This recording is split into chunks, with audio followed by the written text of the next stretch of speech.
we'd made this movie called Clerks, and there was no nudity in it, there was no violence in it, there wasn't a single explosion, there was barely any movement within the film. You know, it's a really flat movie.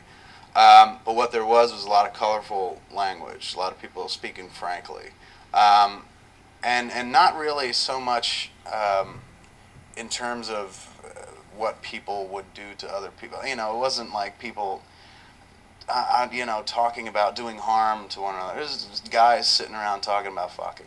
And then the rating came back as an NC-17, which, you know, kind of blew our minds because we're like, what? Like, based on dudes sitting around talking about sex? Sad dudes at that? You know, dudes who aren't getting laid? Like, do we really want to make people feel worse? People that look like me, who can't get pussy, that, you know, you can't even talk about pretending to get pussy in a movie? They even gave it to Pedro Almodovar for his last movie, and something they said, in the blowjob scene, you could move sideways, not vertical. I've never heard of a sideways blowjob. Maybe that's cunnilingus. I don't know. It seems like you have to go up and down if you're giving a blowjob. So, I mean, people have jobs for this? The original title for the South Park movie was South Park All Hell Breaks Loose. And we really liked that title. We thought it was kind of clever. It's kind of what happens in the movie All Hell Breaks Loose. They wouldn't let us do it because the word hell was in it. Because you can't have hell in a title. Titles need to be G-rated. So we came back and we said, what about Hellraiser? Or like Hell's Angels. Okay, we can find a million movies that have the word hell in it. And they said, no, that's animated, so we don't want the word hell in it. So we changed it to South Park Bigger, Longer, and Uncut. And they approved that. And then about 2 weeks, this is a true story, and about 2 weeks later they called Scott Rudin, who produced the film with us, and said, basically, we just figured out what the title was. You got to change it. And Scott's like, nope. He said, smart. He said, we've already printed up, 100,000 posters. We can't go back now. There's a different group about the title Pecker. When we registered it, they came back and said I couldn't call it that. So I went out to somewhere in the valley, this office, with a lawyer, and I gave a speech saying that, no, pecker is not a rude word. Nobody's ever said, suck my pecker to a date. It's not anti-woman. No woman says, wow, what a big pecker you got. No angry child ever carved the word pecker in his school desk. And I said, how about Free Willy? How about Shaft? I named all these, and they said, okay. I won. They had to leave the room, and they come back in, and they looked at me, so I knew they were going to, it wasn't like they turned their head. And so they said, okay. You find out pretty quickly that you never receive an NC-17. According to the media, you were always slapped with an NC-17.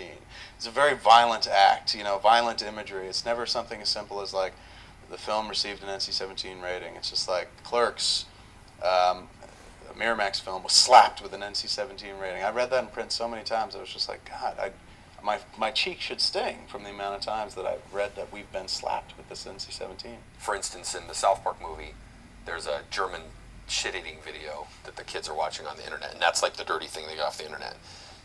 Originally, it was like a woman filleting a horse, and that was like, it was that joke. That like a kid sees his mom with a horse, right? And then that was the original thing, and they said, you can't do that.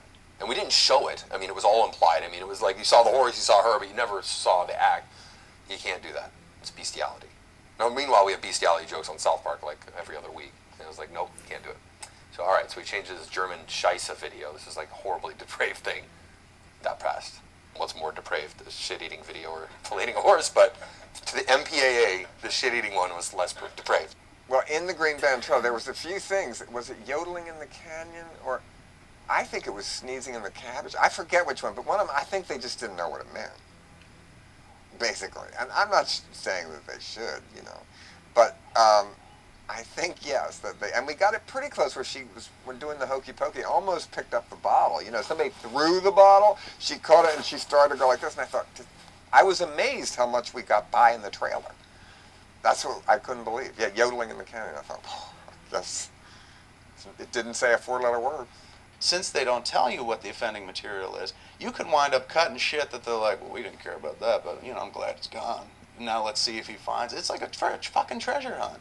And it's almost like playing hot, cold, where you're like, hot, hot, hot, warm, warm, cold, cold. Oh, hot, hot, you're on fire. And they really barely lead the horse to water. And so it's tough to take a drink. You just don't know what you're shooting at. Like in the case of Clerks, we were like, what is it? What got us the NC-17? Is it like the cat shitting on the counter in the litter box? Is it the chick fucking the dead guy in the back room? Is it the conversation about, sucking 37 dicks? And then we were like, wait a second, maybe our movie is NC-17. So they never tell you. You really, it's kind of like, teenage fumbling at sex, where you're like, does this feel good? And you're doing weird shit, and she's like, no, it's fucking horrible. And you've scarred a woman for life. The fate of our world, like the last 3 years of our lives been doing this movie, is some lady's going to watch it tonight and decide if it passes the test where America is going to be okay with seeing it. It's like. But now, is that the chair? I mean, Joan Graves? I have no idea. I don't have any idea, and that sounds familiar, but I don't know who it was. And again, you don't know. I mean, that's the thing, is like at the end of the day, it could be one guy sitting in a room smoking weed and watching it and giving it ratings. It's probably not. I mean, they probably do have some sort of system. But why they felt the need to create this kind of middle rating between R and X is beyond me. It just never really made sense, because unless you're seeing penetration, it's an R-rated movie. To me, to this day, it still stands as an R-rated movie. Like Tie Me Up, Tie Me Down was one of the first NC-17s, and Henry and June.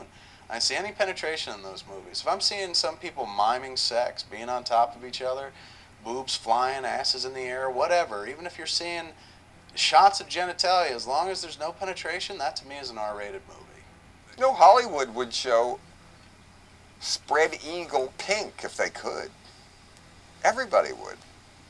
People go to the movies to imagine everyone naked. That's one of the main reasons people go to the movies. If I was somebody's 16-year-old daughter, we went to see something like Jersey Girl, and they talk about, if anybody went to see Jersey Girl, it would have been great. It's such a fucking hypothetical fantasy world. But let's say in this hypothetical fantasy world, I was a 16-year-old girl, and I went to see that movie with my father. And, they talk about masturbation, and not even very graphically, but they talk about masturbation in that diner scene. And then after the movie, my father starts talking to me about masturbation. I would immediately call DYFS, or the Division of Youth and Family Services, be like, this motherfucker's saying gross things to me. Like, I don't want to talk to my old man about this shit. Like, I'll go talk to my friends about it and shit. You see that movie? And I remember being a teenager. We barely talked about masturbation in those days. Everyone denied doing it. Now you grow up, you get to a place where you're like, yeah, I jerk off all the time. And you also have to get the posters approved by the MPA, a different group of people. And in it, Selma has very large breasts in the ad. That ad was fine in New York and the big cities. We had to have a smaller one in the Midwest, and in Utah, very small breasts. I'm not making this up. There's people whose jobs do this. And I think we were the very first green band trailer ever for an NC-17 movie. With trailers, you have to get them rated too. Green band means that it can play with any rated movie, and if children are in the audience, you can show the movie. So technically, even though theaters wouldn't, we could show the trailer for A Dirty Shame with Benji Unleashed. Now, we didn't, but we could play it everywhere, and it was a good trailer, because then there's the red band trailer, which you can only show with an R-rated movie, and theater owners never play them. They don't ever put them out. They don't do it. So that was it. And so what I had to do for Blockbuster and these things was do a neuter version. I had to put a spin on it.